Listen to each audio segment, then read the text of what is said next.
Pemirsa, pemerintah kembali memperpanjang penerapan pemberlakuan pembatasan kegiatan masyarakat PPKM skala mikro selama 14 hari ke depan, yaitu mulai 9 Maret hingga 22 Maret 2021. Menyikapi kondisi tersebut, pemerhati ekonomi dan perbankan, Wiraguna Bagus Oke mengatakan perpanjangan PPKM mikro pada dasarnya tidak akan banyak memberikan efek signifikan terhadap perbaikan kondisi perekonomian Bali untuk jangka 1 sampai dengan 3 tahun ke depan.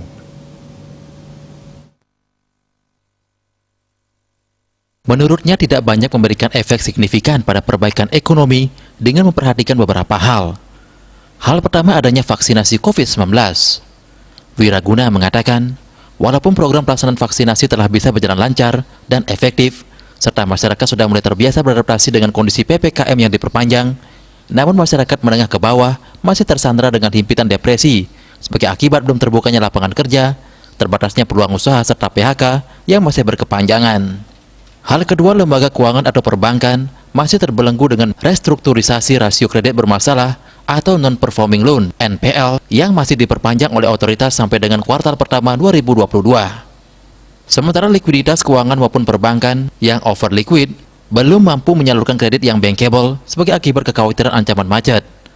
Situasi menjadi status quo, sementara pengusaha besar masih nyaman untuk wait and see dan sementara membiarkan likuiditas dananya berada di perbankan. Ketika dengan situasi demikian, masyarakat menengah ke bawah dengan UMKM-nya dipastikan tidak akan mampu berbuat banyak atas situasi yang ada tanpa ada dukungan supporting dana segar untuk menggerakkan sisi permintaan masyarakat.